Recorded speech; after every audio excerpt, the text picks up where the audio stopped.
आप अपने दाहिने हाथ को कभी नीचे के अंगों का स्पर्श न करें, कभी भी सर पर वस्त्र रख करके जप न करें, बिना माला पूरी हुए किसी से कोई बात न कर बैठे। जैसे आप माला जप कर रहे हैं तो ये ध्यान दीजिए कि दाहिना हाथ आपके कहीं कमर के नीचे के अंगों का स्पर्श तो नहीं किया।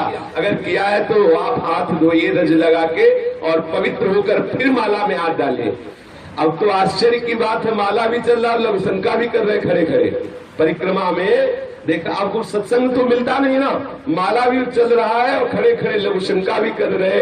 ऐसा नहीं, ये माला भगवत स्वरूप है। अगर लघु शंका आई है तो वहां लघु शंका करने के लिए सोचो जहां पहले आपको जल मिले, कोई पात्र रखो, उससे जल लो, पवित्र होकर आचमन करके फिर जप करो।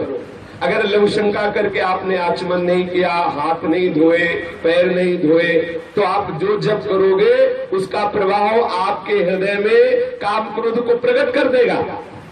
ये हम अपनी बात नहीं कह रहे। चित्रकूट में मरभा गुफा में कुछ दिन रहे तो नीचे मंदाकिनी बहुत सुंदर सुंदर शोभा है चित्रकूट की, बड़ा निर्मल जल है। तो वहां रात्रि में विहरण करते थे चुपचाप एकांत में। तो देखा एक शिला के ऊपर कमर ओढ़े हुए कोई पड़ा है। तो विचार किया कि रात्रि का समय और बीच मंदाकिनी के ऐसे त्रिकोण पत्थर पर लेटना, ये तो बड़ी विचित्र बात है। तो हम इंतजार करते रहे। वो 2 बजे उठे और बाहर मंदाकिनी के आए। फिर हमने प्रणाम किया, देखा बड़ा तेजोमय स्वरूप, जेठ का महीना और मोटा कंबल ओढ़े। आश्चर्य की बात, जब लोग कपड़ा भी नहीं ओढ़ते उस समय कंबल ओढ़े हुए थे। हम प्रणाम किया तो और मुंह घुमा के उधर चले गए। फिर हम दौड़ के गए जैसे किसी को निधि मिले, इतना आनंद का अनुभव हो रहा था। कई बार उनको दौड़ दौड़ के सामने से प्रणाम किया लेकिन कुछ बोले नहीं, पीठ करके खड़े हो गए। फिर पीछे से हमने कहा, महाराज जी हम शाम से आपका इंतजार कर रहे हैं, क्या आप हमसे एक बार भी नहीं बोलेंगे? अगर आप गुरुजन नहीं बोलेंगे तो हम जैसे अधमों का जीवन कैसे भगवत मार्ग में आगे बढ़ेगा?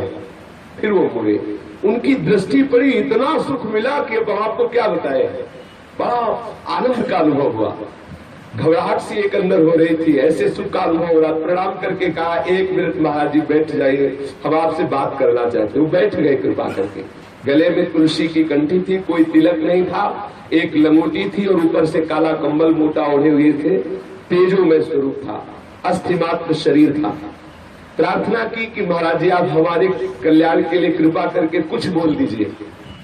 बस अपनी तरफ से बोले थे कि जो तुम्हें गुरु मंत्र मिला है पवित्र अवस्था में उसका जप कीजिए। अगर अपवित्र अवस्था में जप करोगे तो काम वेदना प्रकट हो जाएगी और असहनशीलता आ जाएगी आपके हृदय में। हमने कहा मंत्र जपने पर भी? बोले हाँ, यदि अपवित्र अवस्था में मंत्र जपा जाएगा तो काम वेदना प्रकट हो जाएगी और असहनशीलता आ जाएगी, अर्थात क्रोध प्रकट हो जाएगा। यद्यपि हमने ये बात कहीं पढ़ी नहीं है लेकिन उन महापुरुष के मुख से सुना वो वेदों से भी ज्यादा प्रमाणित है, क्योंकि उनका जीवन इतना मंगलमय और पवित्र। जो पूज्य श्री राजेंद्र दास जी के यहाँ तबला बजाते हैं ना, वो युगल किशोर, वो भी उनको भी दर्शन कराए थे, वो भी देखा था उन संत को। उनसे पूछ लेना कितने तेजस्वी और तपस्वी महापुरुष थे। उन्होंने कहा कि यदि आप अपवित्र दिशा में गुरुमंत्र का जप करेंगे तो गुरुमंत्र आपके हृदय में काम वेदना प्रकट कर देगा और असहनशीलता आ जाएगी। इसलिए मंत्र जपने वाले को बहुत सावधान रहना चाहिए, सदैव पवित्र रहना चाहिए। लघु शंका करे तो जल का प्रयोग करे, शौच में जाए तो कमर के नीचे कम से कम स्नान जरूर करे। 2 बार तो पूरा स्नान करे और अगर कई बार जाना पड़े, कोई रोग है तो कमर के नीचे जरूर। और सूती वस्त्र जितने भी धारण किए वो शौच के बाद उनको धोना चाहिए। ऐसे नहीं है कि आप सब कपड़ा पहन के गए, शौच हुए आए। बस कुछ लोग तो यहाँ दर्शन होता है ऐसे रज छूते हैं, ऐसे छू लिया और बस टोटी में ऐसा नहीं। कम से कम जब बिल्कुल कम तो 7 बार बायां हाथ धोइए, फिर उसी बाएं हाथ से रज लेकर हाथ पैर में रज लगाकर धोइए पैर में, फिर दोनों हाथ मिला करके कम से कम 5 बार रज से धोइए। आप सोचेंगे कि ये तो नाली जाम करवा देंगे हमारे बाथरूम की। थोड़ा थोड़ा रज ले लीजिए। पहले अगर साबुन लगाना है तो पहले रज के बाद साबुन मत लगाइए। रज परम पवित्र है। जितनी आप पवित्रता का निर्वाह करेंगे उतना ही आपके हृदय में मंत्र प्रकाशित होगा। जिसका शरीर अपवित्र है, मन पवित्र है, तो मंत्र कहाँ प्रकाशित होगा? इसलिए अपवित्र हाथ से कभी दाहिने हाथ को नीचे के अंगों का स्पर्श नहीं होने देना चाहिए। अगर करिए तो फिर रज लगा के धोइए। और कभी सर पे वस्त्र रख करके मंत्र नहीं जपना चाहिए। मंत्र जपते समय सर खाली होना चाहिए। और बिना माला पूरी हुए कोई भी आवश्यक बात हो तो भी नहीं करना चाहिए। यदि आपको बहुत आवश्यक हुआ और आप बोल दिए तो फिर आपको पहले 1-2 बार कीर्तन करना चाहिए। फिर जहां से माला का रोका था वहां से नाम जप कीजिए, वहां से मंत्र जप कीजिए। 1-2 बार जो गुरु प्रदत्त नाम है उसका कीर्तन कीजिए, जोर से उच्चारिए। जैसे संन्यास मार्ग वाला है तो प्रणों का उच्चारण करे, अपने वैष्णव जन है, रसिक जन है तो इष्ट का नाम उच्चारण करे पश्चाताप के रूप में कि हाय माला छोड़ के मुझे बात करनी पड़ी। यदि आप अनावश्यक बोल गए, संसारिक बात बोल गए तो आपके जप का प्रभाव आपके हृदय में नहीं पड़ेगा। माला बिना पूरी हुए यदि आप बीच में बिना आवश्यक की बात बोल गए तो माला का प्रभाव आपके चित्त में नहीं पड़ेगा। इसलिए अपने लोगों के ऊपर कोई प्रभाव नहीं पड़ रहा। माला लिए हो प्रपंच की बात कर रहे हैं, माला लिए हैं दूसरे की निंदा कर रहे हैं, माला लिए हैं संसारिक बातें कर रहे हैं। सावधान, जितने समय जप में बैठो तो सिर्फ जप में हो। अगर आप हर समय जप कर रहे हैं तो आज जब तक माला पूरी ना हो जाए तब तक बात न करें। और बात भी करें तो भागवतिक बात होनी चाहिए, अनावश्यक बेकार की बातें नहीं होनी चाहिए। जब आप अनावश्यक कोई बात कर लें तो नाम कीर्तन करके ही माला प्रारंभ करें। और ध्यान रखें जब जप पूरा हो जाए तो आचमन करके किससे से बोले, और जब बात पूरी हो जाए तो आचमन करके फिर जप करें। ये मंत्र जप का विधान है। नाम जप में भी जब तक माला पूरी न हो तब तक बीच में नहीं बोलना चाहिए। यदि जप करते समय आप अश्लील शब्द बोलेंगे, गंदे शब्द बोलेंगे तो आपका जप हृदय में प्रकाशित नहीं होगा। यदि जप अपवित्र जगह में बैठ के करेंगे तो आपका मंत्र प्रकाशित हृदय में नहीं होगा। वृंदावन धाम में तो सब परम पावन है, कहीं भी बैठ के कर सकते हैं। जप करते समय यदि सोच या लघुशंका लगे तो कभी रोकना नहीं चाहिए। यदि रोकोगे तो सोच और लघुशंका का जप होगा, मंत्र का नहीं। इसलिए माला पूरी करके और पवित्र स्थान पे माला विराजमान करके। कई मालाएं यहाँ मिलती है, बोले माला झोरी छूट गई है। जानते हो जिसका माला खो जाता है उसका आधा जप चला जाता है। जितना अपने जीवन में जप किया, माला गया तो आधा जप जो है आपका उसके पास चला गया जो आपकी माला ले लिया। इसलिए माला को प्राणों से भी प्यारी बचा के रखो। जब आपके हाथ में माला हो तो किसी को प्रणाम मत करो। अगर प्रणाम करने की तत्काल आवश्यकता पड़ी तो माला को ऐसे सर पर रख के दाहिने हाथ से और मस्तक धरती पे रख दो।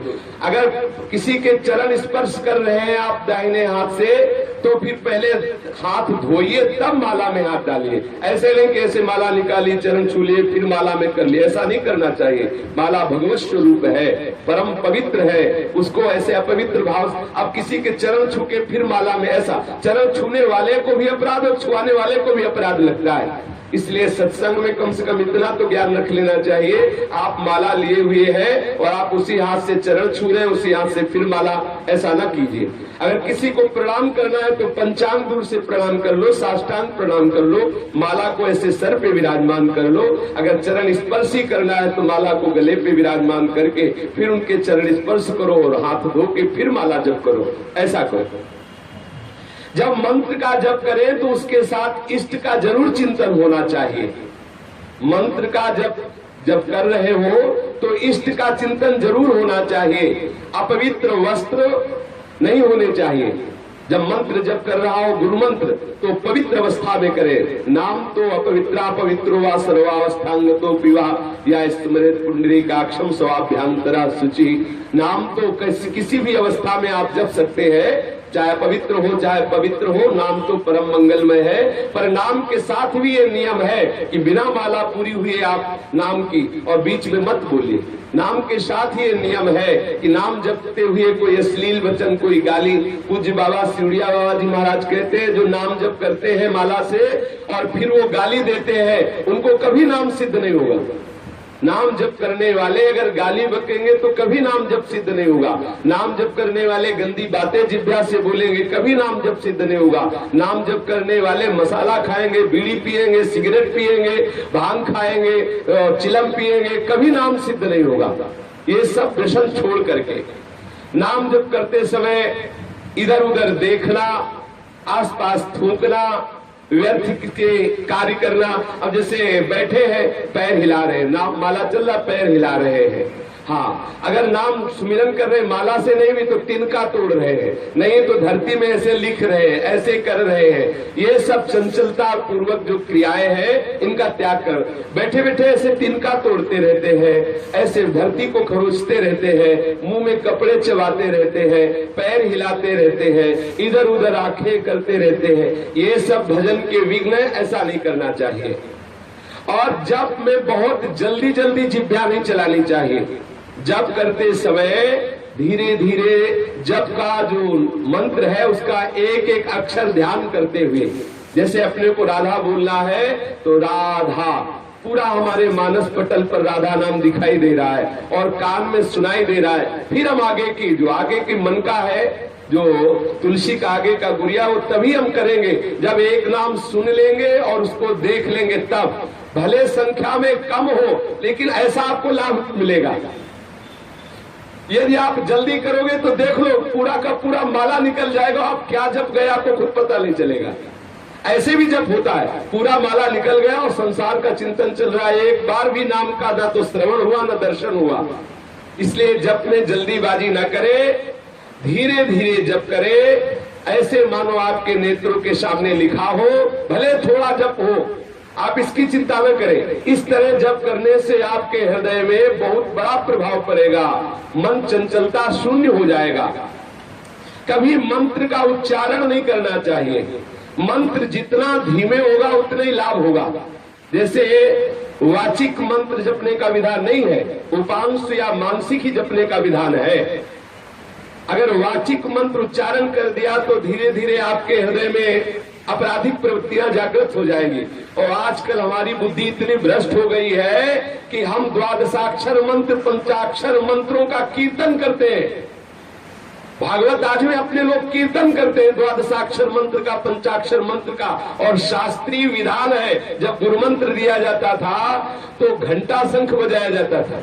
किस लिए? इसीलिए कि मंत्र उच्चारण में सुनाई दे। और गुरु शिष्य दोनों कपड़े से ढक जाते थे, किस लिए? कि कोई ओठ हिलता हुआ अंदाज न लगा पावे कि क्या मंत्र दिया। आज हम उन महागुप्त मंत्रों का कीर्तन करते हैं, गायत्री मंत्र, पंचाक्षर मंत्र, द्वादशाक्षर मंत्र। मंत्र का गान करने से मंत्र जो है अमंगल करता है।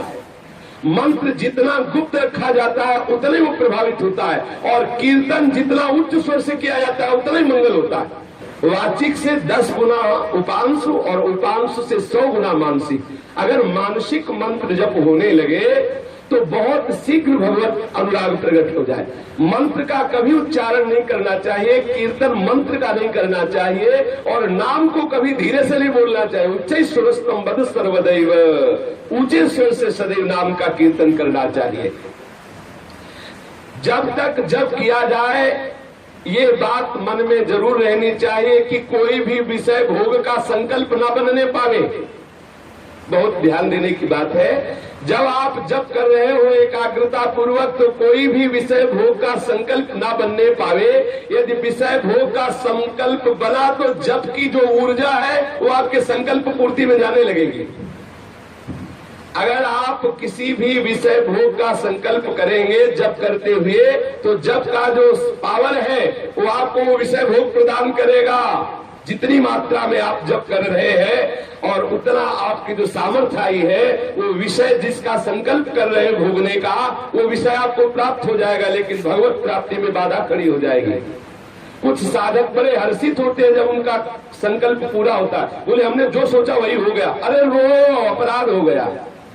जो तुम सोचते हो वही हो रहा है, बड़ा घाटा हो रहा है, बड़ा खतरा हो रहा है। रो प्रभु से कि बंद करो ये हमारे मन की बात होना, आप अपने मन की बात करो, मेरे मन की नहीं। सारा भजन मिटियामेट होता जा रहा है और हम लोग सोचते हम सिद्ध हो गए। अपने लोगों को लगता है हम बड़ा लाभ प्राप्त करें, हम जो सोचते वही हो रहा है, घाटा हो रहा है। हम जो सोचे और वही हो जाए तो तुम्हारे भजन की जो ऊर्जा है वो खर्चा हो रही है, आपके पास कुछ नहीं रह रहा है। यदि आपका संकल्प सिद्ध होने लगे तो बहुत बड़ी हानि हो गई, बड़ा अमंगल हो गया। सदैव इस बात से बचना चाहिए कि भजन के समय कोई संकल्प ना बनने पावे। इसके लिए श्रीधाम वास करते हुए अधिकतर भूमि शयन का अभ्यास किया जाए। भूमि शयन का अभ्यास किया जाए, ज्यादा से ज्यादा ब्रह्मचर्य रहा जाए, अधिक समय तक मौन वृत्ति रहे, या संपूर्ण मौन या विचार मौन। विचार मौन में यह है कि जब कोई आवश्यक बात हो तो बहुत कम शब्दों में विचार पूर्वक उत्तर दे दे और गुरु सेवारत रहा जाए। यदि भजन को पूर्ण करना है तो जिनका दिया हुआ मंत्र है उनकी अधीनता स्वीकार करें, उनकी आज्ञा का पालन करें। गुरु सेवा परायण होकर यदि मंत्र जपा जाए तो बहुत शीघ्र सिद्धि प्राप्त हो जाती है। और गुरु सेवा तज करे जयान, यह है अधर्म यह है सबहान, कान नरस्कन मेरा है। जो गुरुदेव की अवहेलना करके सोचे कि अब हमें तो मंत्र मिल ही गया है, अब इनसे जप करके सिद्धि प्राप्त कर लेंगे, बोले अधर्म हो रहा है, बड़ी हानि हो जाएगी, मंत्र सिद्ध नहीं हो पाएगा। तो गुरुदेव की सेवा और 2 काल कम से कम स्नान, 2 बार स्नान, कोई भी पाप कर्म न बनने पावे सावधानी, नित्य ठाकुर सेवा और नित्य बैठकर परस्पर हरि चर्चा करना और नित्य अपने इष्ट की स्तुति करना और जो नियम निष्ठा दिया गया है जप का उसे पूर्ण रूप से निभाना। यदि ऐसा किया जाए तो मंत्र सिद्ध होने लगता है। और मंत्र सिद्ध होने पर भी यदि हमारे हृदय में तनिक भी संत निंदा का भाव आ गया तो सब बराबर हो जाएगा। भक्तन निंदा अति बुरी भूल करे जिन कोए, क्या है कि सुकृत बहु जन्म के छिल में डाले खोए। कितनी बड़ी हानि हो गई। यदि आप मंत्र सिद्धावस्था तक पहुंच रहे हैं तो एक जगह डरते रहे कि किसी वैष्णव की ना तो निंदा सुनेंगे ना करेंगे। यदि वैष्णव निंदा हो गई आपसे तो बहुत जन्मों के किए हुए सुकृत उसी समय नष्ट हो गए, फिर आपको बहुत काल लगेगा उस स्थिति में पहुंचने के लिए। इसलिए सदैव वैष्णव निंदा से बचते हुए ना तो जप करने वाले को पराई स्त्री से संभाषण करना चाहिए, ना किसी पतित से कोई संबंध रखना चाहिए। जिसने अपने व्रत को छोड़ दिया हो, त्याग दिया हो, ऐसे का संग नहीं करना चाहिए। जो नास्तिक है, भगवत आराधन नहीं करता है, उसका कभी संभाषण या किसी भी तरह से संग नहीं करना चाहिए। अपने इष्ट और गुरु के उच्छिष्ट के सिवा किसी का उच्छिष्ट नहीं पाना चाहिए। कभी झूठ नहीं बोलना चाहिए, कभी कुटिलता पूर्वक बोलना, अपने हृदय में जो छुपा के बोलने की आदत है वो बोलना नहीं चाहिए। किसी के अनुष्ठान को देख करके हृदय में ईर्ष्या नहीं करनी चाहिए। कोई बहुत जप अनुष्ठान या भजन कर रहा है, हमारे हृदय में ईर्ष्या नहीं होनी चाहिए। ईर्ष्या होगी तो निंदा जरूर हो जाएगी। अरे क्या जप करते हैं, जप भी करते हैं और वो भी करते हैं, ऐसा करते हैं, निंदा करने की भाव आ जाएगी। जप करने वाले को कभी अपने इष्ट की शपथ नहीं खानी चाहिए। ध्यान देने की बात है। या आप छोटी सी छोटी बात में वो ठाकुर जी की कसम को बोले, भगवान कसम कहते हैं, जमुना कसम कहते हैं, गंगा कसम कहते हैं, अपने इष्ट की धाम की कसम, ऐसा कभी नहीं करना चाहिए।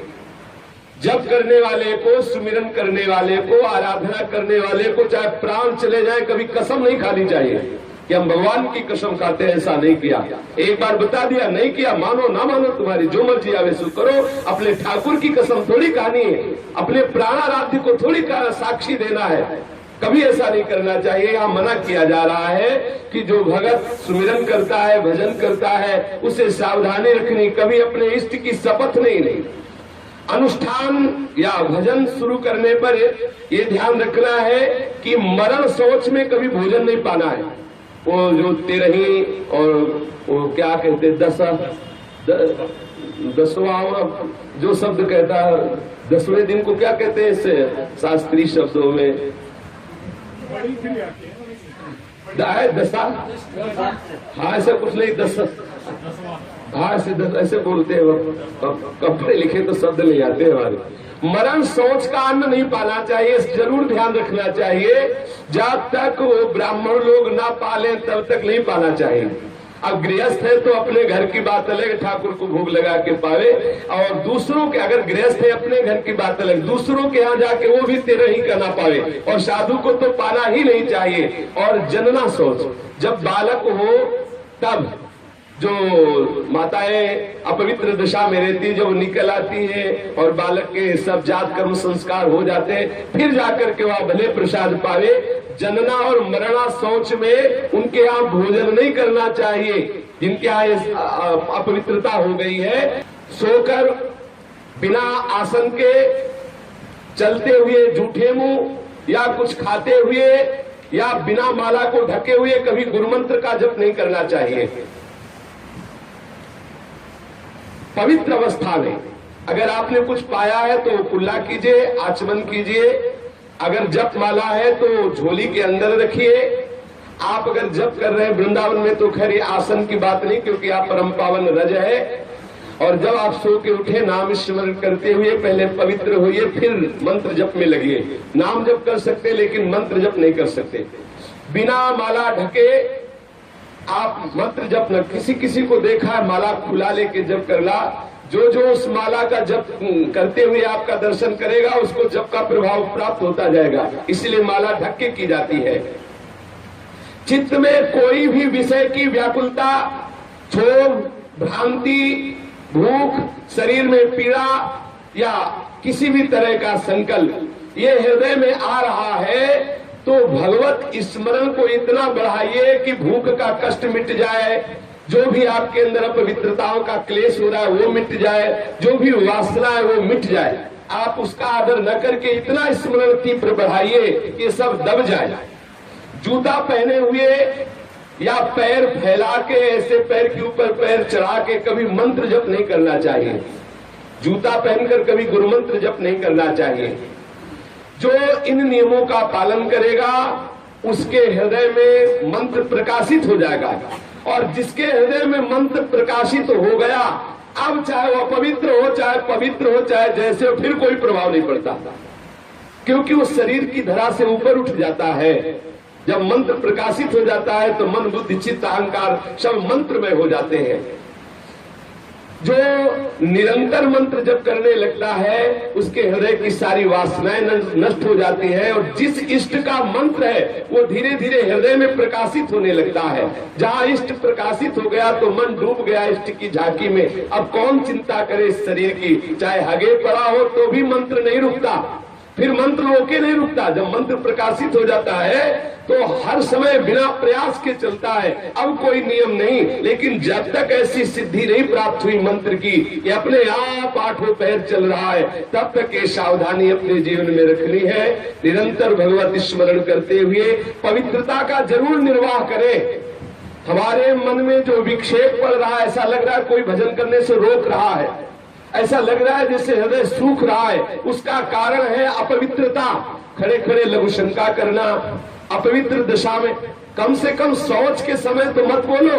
शौच के समय बात करते हैं, टेलीफोन से वो मोबाइल रखे उससे बात कर रहे, शौच के समय कैसे कैसे हमारे हृदय में भजन चलेगा यदि अपवित्र हम रहेंगे। भोजन के समय, लघु शंका के समय, शौच के समय, जप के समय, ये सब विशेष मौन रहने की बात होती है। पवित्र होकर भगवत शरणागत होकर के निरंतर स्मरण करते हुए अपने जीवन को मंगलमय बनावे। श्री राधा वल्लभ लाल की।